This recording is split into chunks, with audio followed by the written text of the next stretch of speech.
Welcome back to the London Futurists podcast. David and I are continuing our investigation into the implications of advanced AI for jobs, and specifically, how to design an economic system that makes a huge success of full automation by AI. Back in 2017, Bill Gates mused that governments should address radical automation by taxing robots. Gates may not have known it at the time, but he was suggesting a Pigouvian tax. In a 1920 book called The Economics of Welfare, Arthur Pigou proposed levying taxes on activities that generate negative externalities, costs on third parties to a transaction. The classic example of that is pollution. A factory produces goods but creates pollution. The market price of the goods doesn't reflect the pollution costs, so the factory managers don't try very hard to minimize them. A Pigouvian tax adds the social cost of the pollution into the price, so the producer is incentivized to minimize it. Gerry, Tsoukalas and Falk have published a well-received paper called the AI Layoff Trap, which recommends introducing a Pigouvian tax on automation that eliminates human jobs. Their proposal deserves credit for taking seriously the idea that AI may well cause severe automation, perhaps full automation, i.e. the economic singularity. The paper describes how firms face a prisoner's dilemma. If they automate all their jobs, then there'll be no consumers to pay for any of their products. But if any of them don't, their automating competitors will drive them out of business.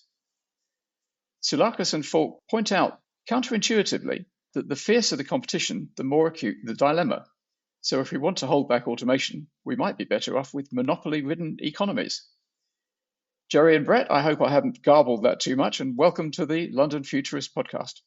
Not at all. Thank you for having us. Yeah, thanks. It's great to see both of you. Your paper argues that even fully rational, forward-looking firms can end up automating far beyond what's collectively optimal, which is a striking conclusion. Do you see this as a real-world dynamic that's already beginning to emerge, or do you see it as more of a theoretical possibility? It's good to be here, and I'm looking forward to the discussion. Just to be clear, the paper is a theoretical paper, and it's asking a what-if question. And the what-if question is, what if what all the leading lab founders are saying right now becomes true? Just the other day, the chief AI person at Microsoft was saying that within 18 months, all white-collar jobs will be automated. It's a headline that made it around the world very, very quickly. What the paper does is it takes that scenario at face value and say, okay, if this is true, how would firms react to this? And so it's really a theory piece asking about this what-if scenario. We're happy to get into whether we believe the scenario is going to materialize or not, but that is a little bit outside the model. So we could either talk about the model or we could talk about what our beliefs are. Well, why don't we start with the model, because you put a lot of work into it. Sounds good. I'll just quickly give you a little bit of background here. This actually started as a debate between Brett and me. The question that was on our minds, I think it's on a lot of people's minds at the moment, is if AI keeps replacing workers at the pace that they say it is, and we're starting to see some of the data, who's going to be left to buy the products that the companies are making? Very, very basic question. But we could see two angles here immediately. One side is that CEOs themselves are not naive. They can actually see the connection between firing people and the fact that demand is eroding. They can see this coming. They talk about it every week. It's high on their list of concerns. And so surely one would think that since they see it and it's transparent, they have every reason to stop doing it. So that's one point of view. The other point of view, because we're also trained in game theory and economics, is that we also know that under competition, sometimes strange things can happen. Competitive markets can create outcomes that actually nobody wants, even when each individual firm is perfectly rational and they're doing the right thing from their perspective. And so we went back and forth here with Brett in terms of what would happen. We took a deep dive into the literature on automation, what we know, and the answer wasn't cleanly coming out for us. So what we decided to do is the only way to really settle this and really understand what's going on is to write a pretty basic game theoretic model of firms competing and interacting with each other, having to make these automation decisions in a competitive environment. This was really one of those cases where we felt like we needed a mathematical model to help cut through all the noise, because we hear both the sides all the time, but there's not enough data yet, and there's no real formal arguments being given. The answer we got from the model, and maybe Brett can say a little bit more about it, is that companies are laying off their own customers at the cost of eroding their future revenues.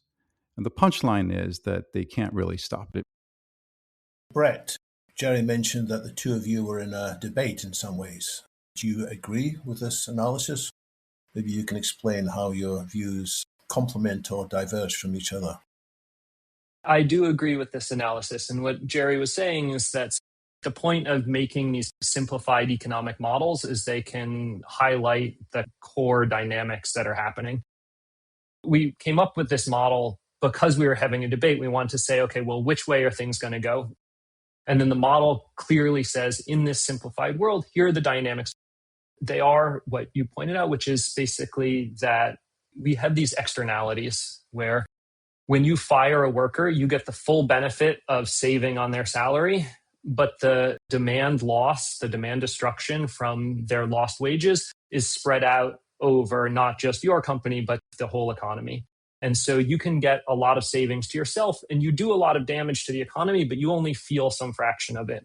And it's really this that's causing problems here. This is what causes the firms to over-automate. So your model produces a result that firms just continue automating, even though they're driving themselves into a state where they've got no consumers. And if I understand correctly, you introduced Pigouvian taxes, a tax on automation, in order to stop that. The question that leaps to mind is whether that Pigouvian tax could work. Pollution taxes work because you can't move factories from one place to another overnight. It takes a long time. Whereas AI deployment obviously can move. So how would a Pigouvian tax proposal avoid simply exporting automation to a tax-free jurisdiction? Great question. Before we answer that, a couple of words on the mechanism. Why is it that they can't stop? Which will help us answer why the Pigouvian tax might actually be able to work in this situation. The reason they can't stop is because it's a certain prisoner's dilemma. Essentially, what's going on is, as a CEO, you're looking at your competitors, and there's this brand new technology that's available essentially to everyone at the moment, which is AI. And you're thinking to yourself, all right, if everyone else is adopting this technology, I'm going to be left behind. And so your optimal strategy there is to adopt technology. And it's more than just the fear of missing out, is that if this technology is real and it's increasing productivity for everyone else, your firm is the one that's going to be left out and is not going to survive if you don't follow the line. Now, you could also think about the converse scenario, which is that, let's say, other firms see this cliff coming, they see this aggregate demand destruction, and they decide to hold back. So, wait a minute, we're not going to walk into this trap. We are rational. We're going to come together and agree. Well, from an individual firm's perspective, you see this, and your optimal strategy there is to actually automate as well, because by doing that, you can capture gains that other firms are no longer capturing. And so you can essentially capture massive market share if you're the one leveraging this technology. The punchline is that no matter what other firms are doing in the market, your competitors, your optimal strategy from a pure rational perspective is to always adopt the technology, whether others are doing it or not. And this is called a dominating strategy in economics and game theory specifically. And it's a type of strategy that you get in a really simple prisoner's dilemma game. Now, what we know about these strategies and what we know about prisoner's dilemma, and this is how we can connect it back to the tax, is that it actually hurts the people playing the game. In this particular situation, the firms themselves, so not just the workers are going to be hurt no matter what. Essentially, every economic model that we know has workers hurt in the meantime. As this transition is happening to the new technology, there is a massive amount of pain that is borne by the workers. But the difference when you're in this type of dominating strategy game is that the firms themselves are being hurt because they're automating more than what they actually need to automate. So they're laying off more people than they have to. And this is why the paper has this trap title. It's really to emphasize the fact that both of these players are worse off, and it leads to a deadweight loss in the system. This is exactly the type of scenario where the incentives are somewhat aligned between the firms and the workers. And this is why Pigouvian tax, or at least a policy intervention more generally, has a higher chance of being effective and being, let's say, potentially implementable, because everyone's getting hurt. And when everyone's getting hurt, I think they're more open to listening to potential solutions at the regulatory level. We'll be right back after a quick break. Imagine being in the boardroom with the world's most influential C-suite executives, exploring big questions about the economy, AI, and hybrid work. Welcome to C-Suite Perspectives, hosted by Steve Odland, President and CEO of the Conference Board, the ultimate podcast for professionals seeking the truth beyond trending headlines. Cut through the noise and dive into data-driven discussions, unbiased, nonpartisan, and straight from the top. Listen to C-Suite Perspectives and harness the power of trusted insights for what's ahead. But if this system is put in place in California, all the tech companies will move to Texas. Let's dig into this a little bit more. It's good to have a comparison in mind, which is what other types of externality taxes do we know? The carbon tax is a really good example of a Pigouvian type of tax that tries to tax the harm that one creates on the rest of the market. And this is the same idea. So if we're in California and California decides to implement a Pigouvian tax, what does that mean? So firms in California say, oh, wait a minute, we might want to move to Texas or to somewhere else. Now, the key about the Pigouvian tax is that we have to keep in mind, you are being hurt as a firm when you're in this competitive market. When we say the word tax, it immediately raises alarms for any company. But this is not that type of tax. This is the type of tax that we're trying to protect you against yourselves type of tax. And we can get into the details of how exactly this could be implemented and how it could work. But the point is that it's correcting an inefficiency, and that is in the best interest of the firms themselves. So it's not at all obvious that they will all immediately flee to Texas. Now, we could also examine the scenario. What happens if they all flee to Texas? Indeed, that would create this problem where firms in California are not automated and firms in Texas are automated, and so they're much more productive. They can create the products there at a much lower cost and then flood the California market. So what can California do? Well, typically in these types of situations, and what the solution is for the carbon tax is you need some sort of border control of products coming from outside your borders. That's the only way to do it. So either you're going to coordinate this at the federal level, or you're going to need some sort of border control. And if you run that experiment forwards, compare it with a carbon tax. Europe has a carbon tax, America doesn't, and European costs are higher. But that's not crippling. Some people would say it is, but it's not absolutely devastating. Whereas the difference between a fully automated or very, very heavily automated economy using AI and a lightly automated one would be enormous. The first one would be orders of magnitude more efficient, and so really would destroy the other one. So you have to have coordination for this to work. Yes.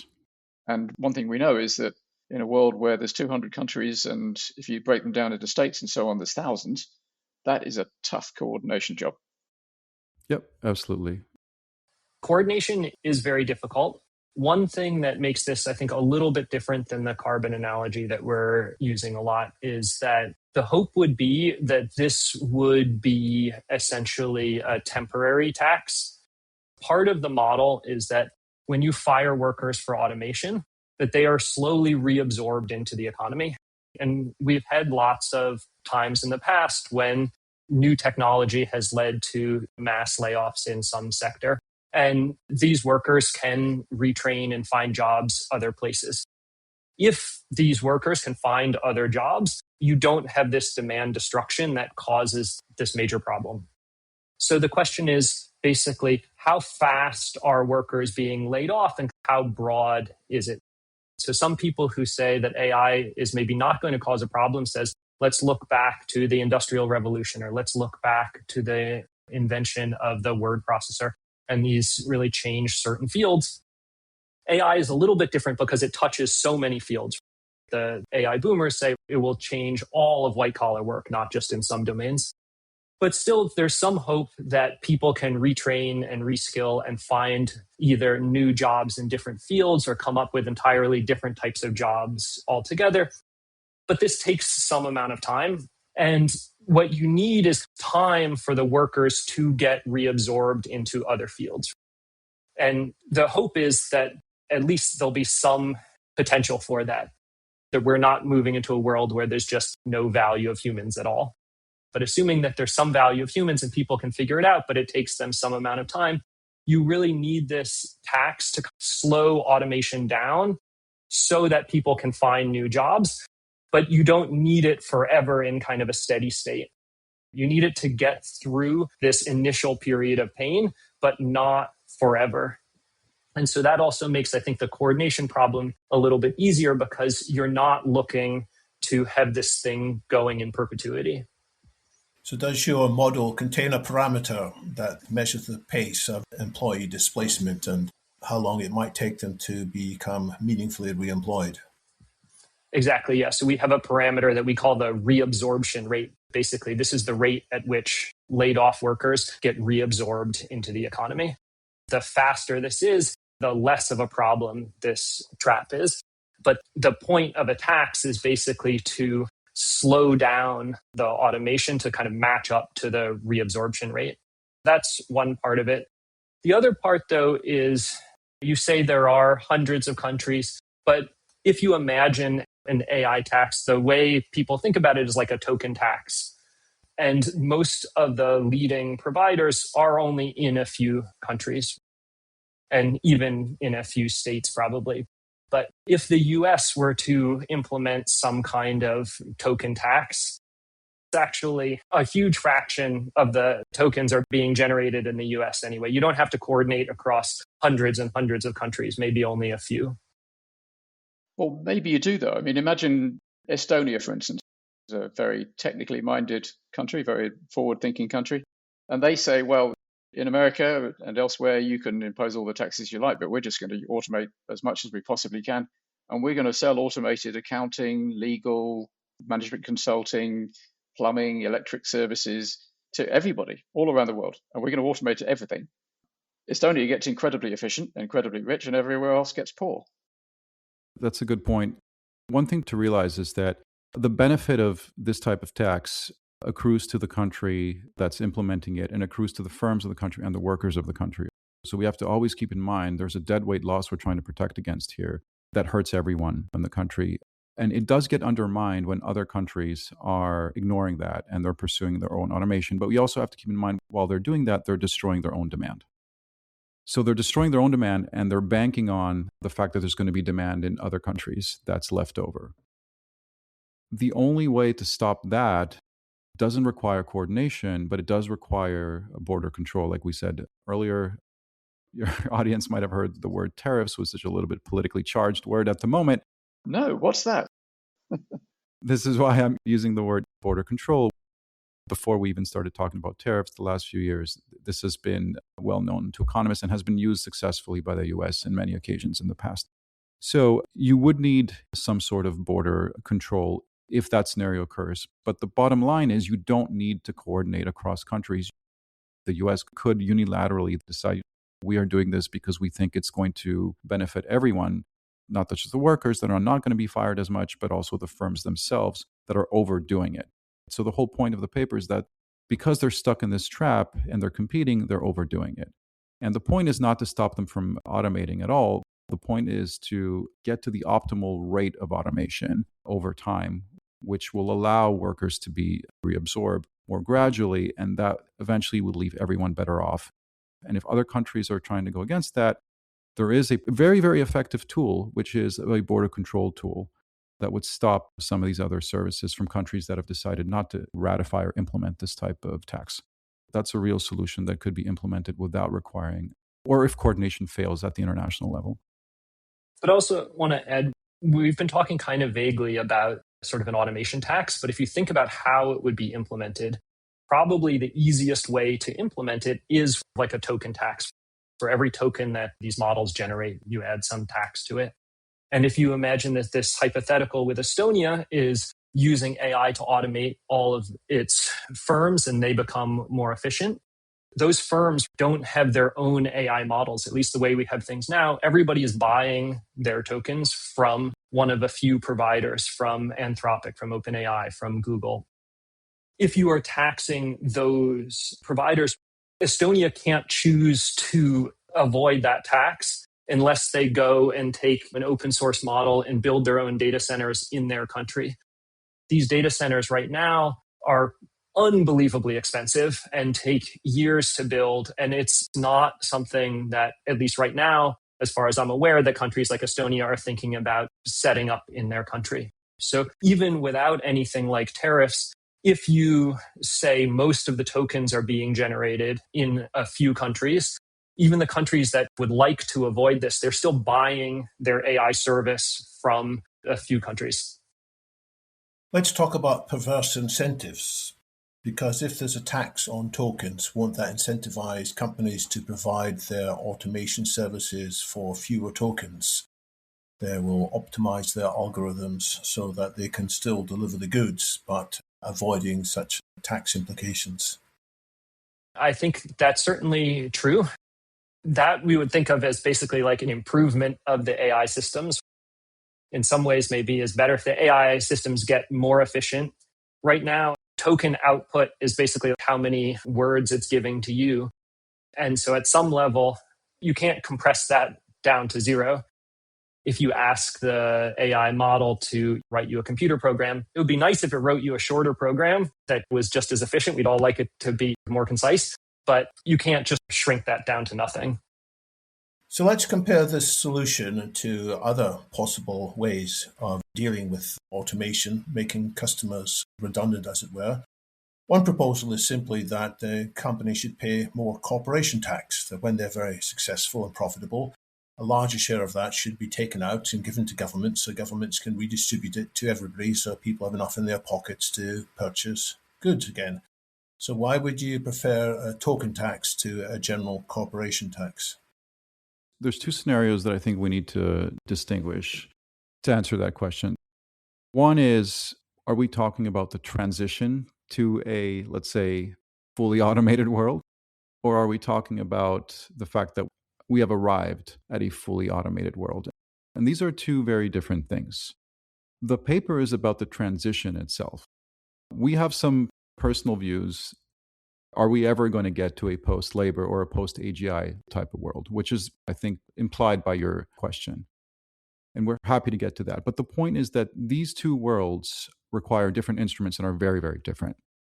What we're trying to do in the paper is to focus on, regardless of whether we get to a post-AGI world or not, which I think maybe no one really knows, people sound very confident about the answer, there is a transition period in the meantime, which can be incredibly painful for the workers that are undergoing it and the firms themselves.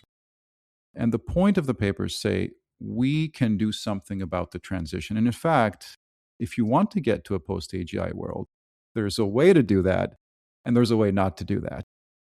There's a way that will essentially undermine your ability to get there.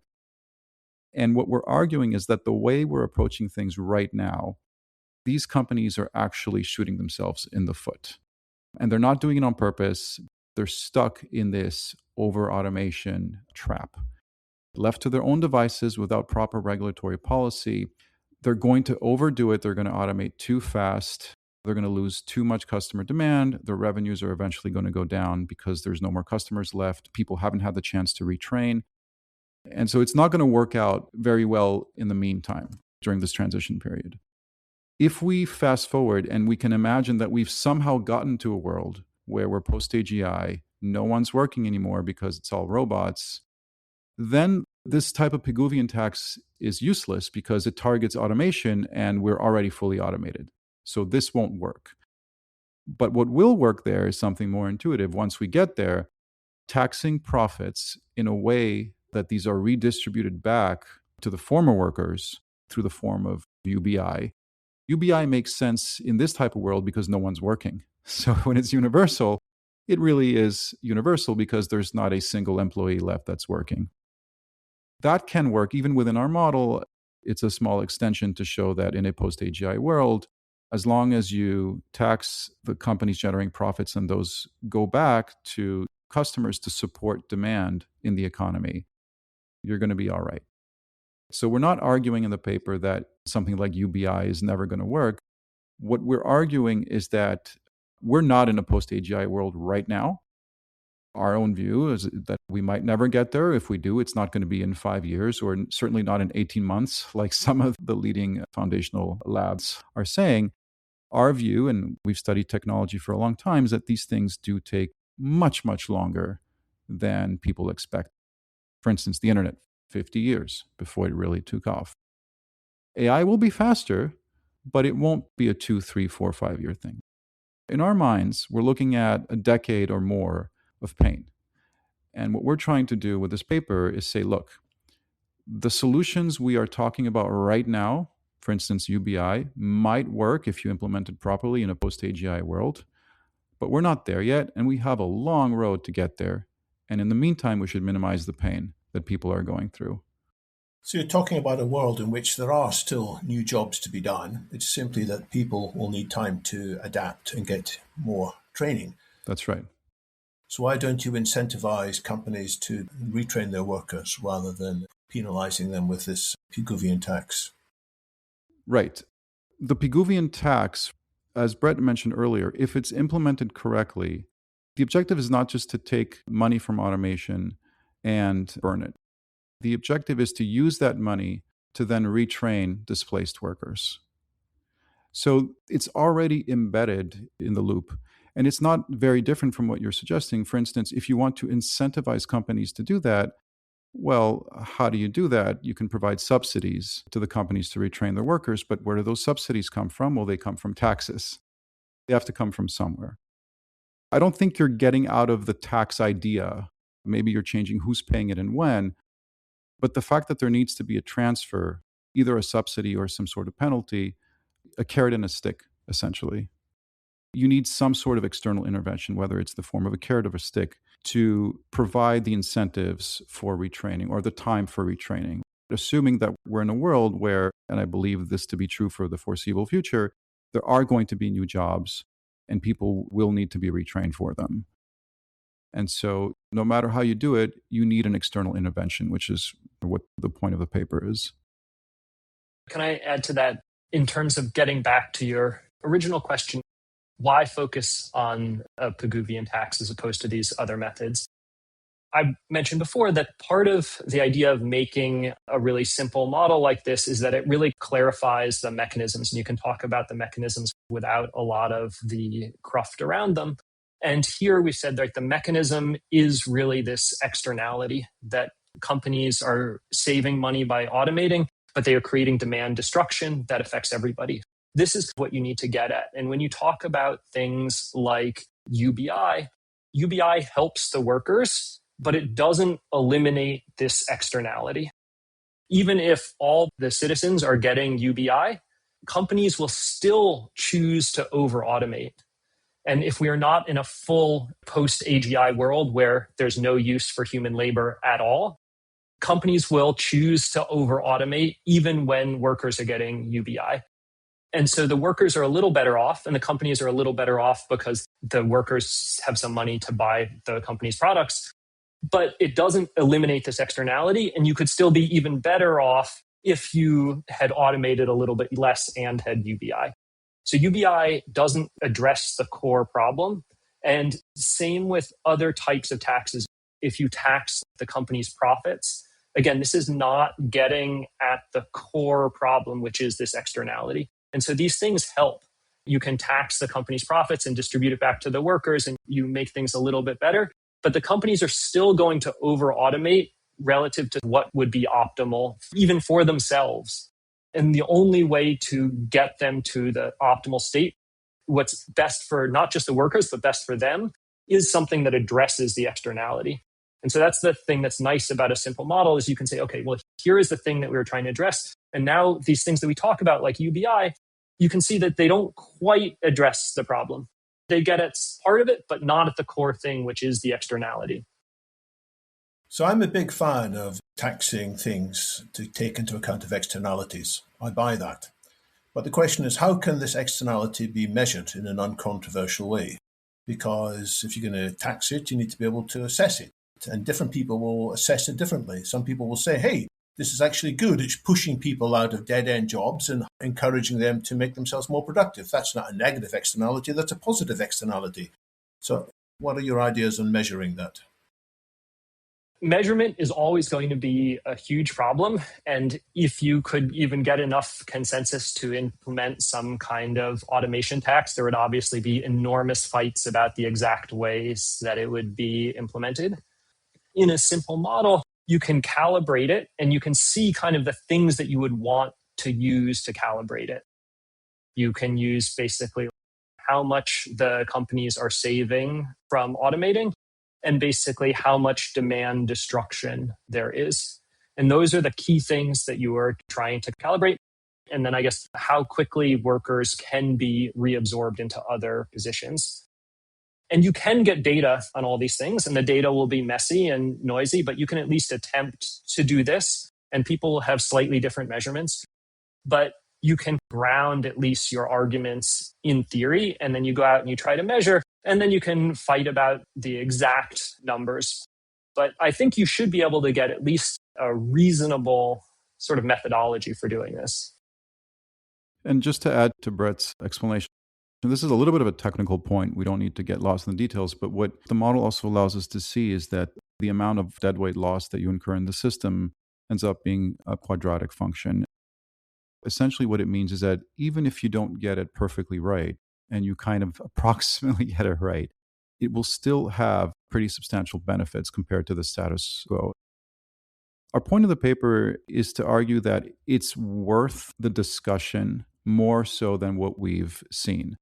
Everything we see on our end is always about how do we deal with the aftermath of displacement. That's the entire debate. And the objective of this paper, we're not tax experts, we're not policymakers. But what we do see is that there hasn't been enough serious discussion. There's been a few echoes here and there. And what we're saying is there are real benefits here. It's not just some fluff. There are real benefits here to the companies themselves to start thinking about this type of tax from a policy perspective because they're being hurt. I don't think this insight, the fact that they're stuck in this trap, they're laying off more than they need to because they're in a competitive environment, I don't think this insight has been discussed before. And so the point of the paper is to bring awareness to this trap, to then hopefully elevate the discussion. And all the exact questions that you're asking, I think, are the questions we should be asking more.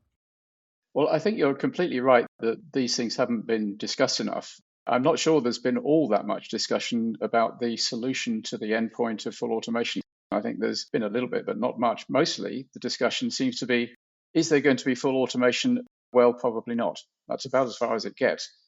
I think we need both questions to be solved. What is the mechanism for dealing with the end state if and when we get to full automation, which you could call distribution? And UBI may well be part of the answer to that. There's lots of problems with UBI, particularly now, but in the future it may be applicable. And then there's how we deal with the transition. And it might well be a smart move to try to slow down the transition to make it more manageable. Although I do worry that you would have variable speeds, and that would be absolutely punishing for the economies that decided to go more slowly, and therefore it wouldn't work. But maybe it would. I don't think either side is enough on its own. Let me float a different possible outcome to you, which is this. The talk about AI automating jobs at the moment, a lot of it is probably not real. There's a lot of AI washing going on. There's a lot of people saying that they're going to lay people off to use AI because that's what the stock market wants to hear, so it flashes the share price.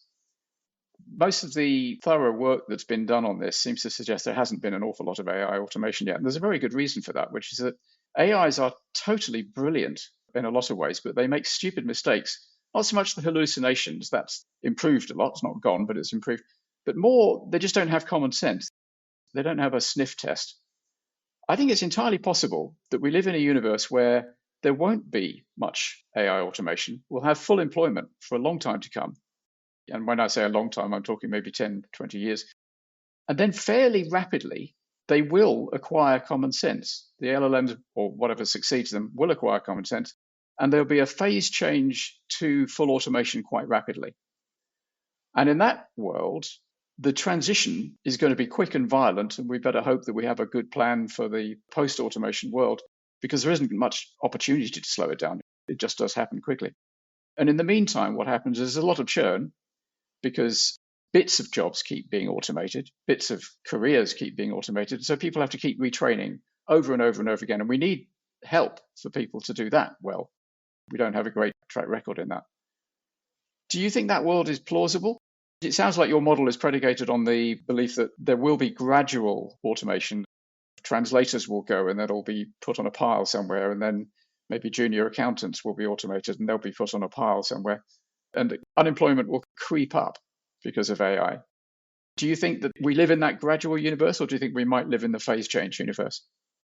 I think the change is happening extremely quickly.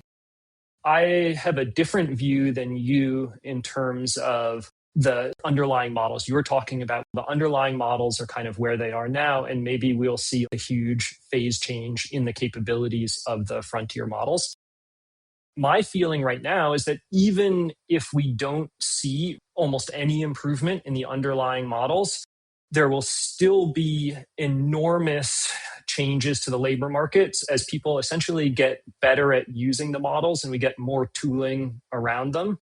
We use AI every day, and just all of the harnesses and orchestration around the underlying models, getting them to behave more the way you want, dramatically increases productivity and reduces errors. So even in the kind of things that you were saying, often the models don't have common sense. You ask Claude to do something, and most of the time it does a reasonable job, but sometimes it doesn't do a great job.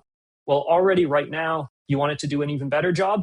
After you ask your question, you spin up a new independent agent to fact check, to do the sniff test on the first agent's output. And that reduces this kind of nonsensical output by 95% or something without changing the underlying models. And more, it's easy to build tooling that every time you ask it a question, you have an independent agent come and verify it. And it still doesn't eliminate all problems, but it catches a lot of them. And you can do this kind of layering and integration of these systems with other types of tools. So in math, trying to get these agents to work with deterministic automated theorem provers that can actually deterministically check the math that they put out. This is an amazing thing. There's lots of work on formal verification in computer science of when it writes code, can you actually have a deterministic system that's going to verify that the code does something the way you want it to do.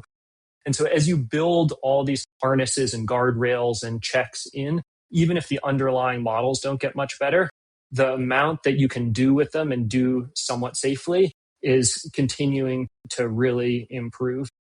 And so I think we are going to see a lot of automation, even if the underlying models don't really improve. And then the other thing is, even if the model can't do your whole job, if it makes you twice as fast, well, then the company can fire half its workers. They still can't go to full automation. I think right now, with the state of the frontier models, we are very far from full automation. You cannot have a whole team of agents run your company by themselves. But when you're hiring developers now, I'm in the computer science department. When you're hiring developers now, you hire a lot fewer developers than you used to. You can't hire no developers, but you have way, way fewer. And I think when you are hiring lawyers, unless they're lying to you about their billing rates, you would pay fewer hours. And you can't hire no lawyers. But it seems that even where we are now, there should be a lot of disruption to the labor market where the frontier models are now. That makes sense to me. So there's three models overall. There's the model in which, as Callum has suggested, there's going to be a big step up in the capability of the underlying platforms, which is going to drive towards a much greater displacement. But then there's, as you've suggested, Brett, that maybe there'll never be a GPT-6. But even just figuring out how to use GPT-5 better, taking away the friction that's there, tooling it better, that is going to drive more and more displacement. And then there's the other model, which some of the world thinks, which is that there's not going to be any significant AI displacement, and that when people are sacked on account, allegedly, of AI savings, it's not for that reason. So I think both of these two models, the one that Callum talks about and the one that you talked there about, Brett, are very good reasons to take this disruption seriously. And I'm glad you're coming up with ideas for how to deal with it. Which leads me to perhaps my final question, which is, how are politicians reacting to your analysis? Or if not the politicians, how are some of the advisors to politicians reading what you're saying and possibly getting ready to pick up the phone to their bosses and tell them, hey, you should pay attention to this? So one of the reasons we wrote the paper is because we don't think they're doing that enough. The paper just came out recently, so it probably hasn't landed necessarily on their desk, but there are a few people, I think across the aisle at this point, that are floating this idea around. We don't necessarily need to get into specific names, but we have heard this in the US by people on both sides. Not many people, but a few people are starting to talk about this. Internationally, there was a recent news article in China where I believe in Hangzhou, one of the courts decided that a company cannot lay off a worker simply because AI is cheaper at doing the same type of job. I don't think that they're completely oblivious to this, but I do think it's still early on in that process. The word tax is something that people run away from in general, and so maybe we need to come up with better marketing around what this thing actually is. A self-correcting tax would be a more appropriate way to name it. But the bottom line is the discussion is not there yet, but it's no longer in the realm of being unrealistic. I firmly believe that this is something that we need to hash out. And maybe the result of this will be actually we'll find something better, or there's a different way of doing this. But those discussions have not been had enough. And the paper's trying to bring awareness that it's worth our time.